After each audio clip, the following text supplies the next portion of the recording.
I'm Tom Baker, this is Chasing Cars, and in today's video I'm going to tell you everything we know about the next generation Ford Everest, the car that has made sure the Bronco won't come to Australia, and we'll show you our exclusive rendering of the new Everest done out by our artists here at Chasing Cars.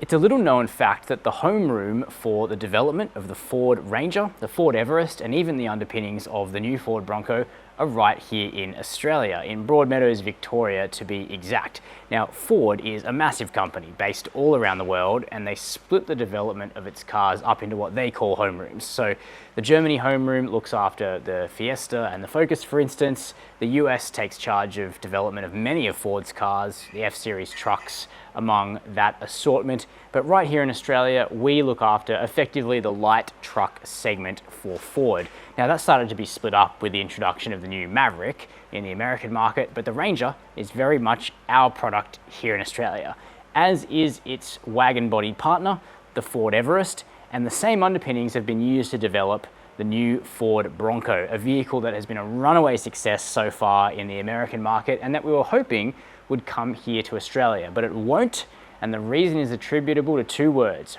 Ford Everest. The Australian-grown wagon will basically sit alongside the Bronco in Ford's global order. We'll be getting the Everest.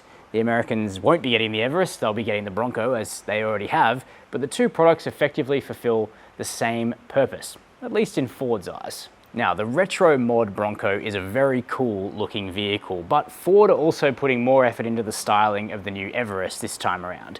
This is exactly what we think the new 2023 Ford Everest is going to look like, with a much bolder front end with cues taken mainly from Ford's F-Series trucks in America. Plus, the generally pretty soft lines of the current generation car are going to be hardened all around the body of this wagon. It has been hitting the gym.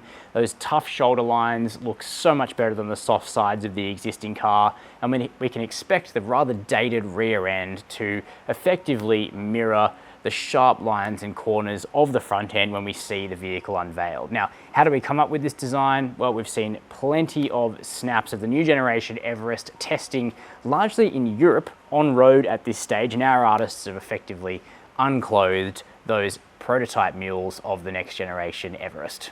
We've been bugging Ford Australia for an answer about whether or not the Bronco would be converted to right-hand drive from factory and sent to Australia for years now.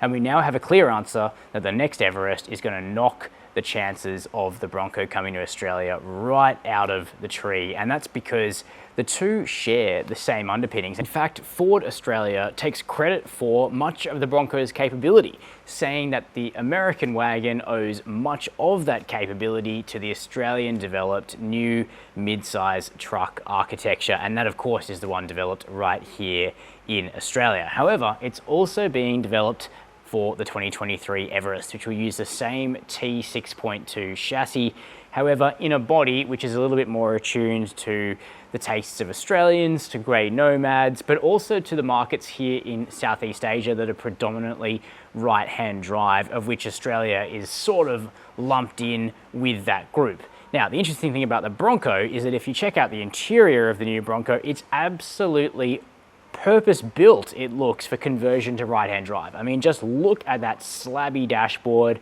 You really could just pick up that architecture from left-hand drive and swap it across to the other side of that absolutely slab-fronted center console and dashboard design there. However, that isn't the plan.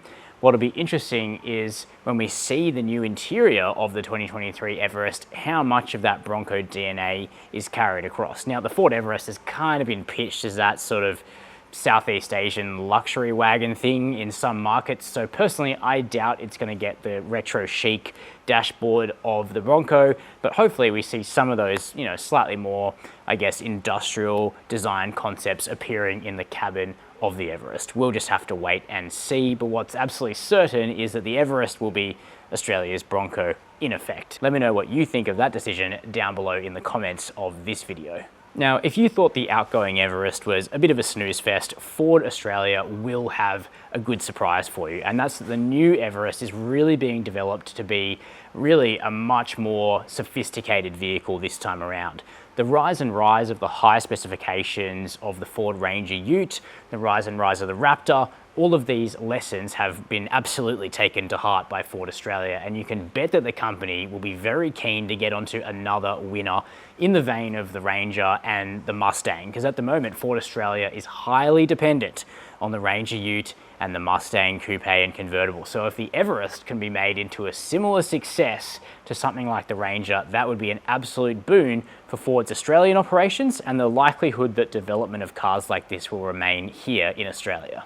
So how are they going to do it? Well, it starts with the T6.2 chassis, which is a development of the existing platform that sits underneath the Ranger, but this time around it's more sophisticated and it's more refined in every way. There are partners on this project now, including Volkswagen, because T6.2 is also going to be sitting beneath the new Amarok. The Amarok has been a high watermark for dynamics in the ute segment here in Australia for years, and you can bet that VW have insisted that the Amarok not go backwards. Now, it's sat right there at the top of the class with the Ranger for a long time, but the ute segment is becoming absolutely hotly contested with new entrants like the latest BT50 and D-Max, angling to sit at the top of the class alongside vehicles like the Ford Ranger. So Ford knows they can't be static here, and the Everest is going to benefit from those improvements as well. So it should be a better vehicle to drive from a ride and handling perspective. It should be stiffer.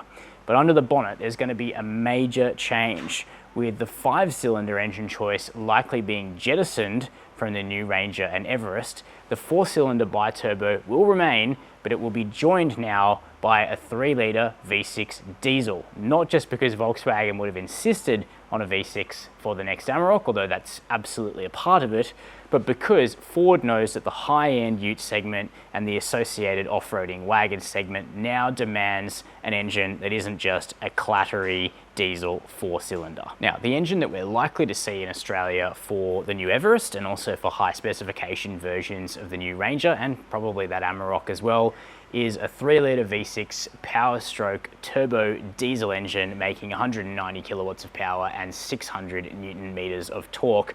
At least those are the outputs over in America. We'll have to see what the exact outputs are here in Australia, but that sounds about ballpark, effectively where the outgoing Amarok was already sitting, but with a little bit more torque on top. The Amarok has sort of peaked at 580 Newton meters in the outgoing generation, so a little 20 Newton meter improvement certainly won't go astray.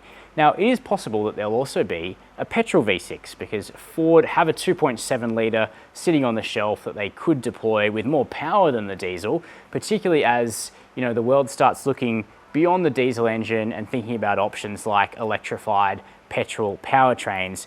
That also joins on the speculation that the Ranger will be developed with a plug-in hybrid this time around that the Everest may also benefit from. Not certain that the twins will be launched with a plug-in hybrid iteration, but it certainly seems like something that will be part of the plan for the long lifespan of the new Ranger and the new Everest. So that's everything we know so far about the new generation T6.2 2023 Ford Everest, a vehicle whose very existence means the Bronco won't be coming to Australia. However, the next Everest ought to be a better car in every way than the outgoing version. We're talking bigger engines, we're talking more power, a possible plug-in hybrid in future, more capability off-road, and certainly more refinement from this developed version of the T6 chassis. It's been developed by 2,000 people right here in Australia, so the vehicle should be very well suited to our conditions, and we look forward to seeing it and eventually to driving it on and off-road. Is the Everest a car you own now? Is it something you're considering from what you've heard today? Let me know down below this video. And how do you feel about the Bronco being a for Australia? Let me know. While you're there, make sure to hit subscribe and the notification bell. And as always, thanks for watching Chasing Cars.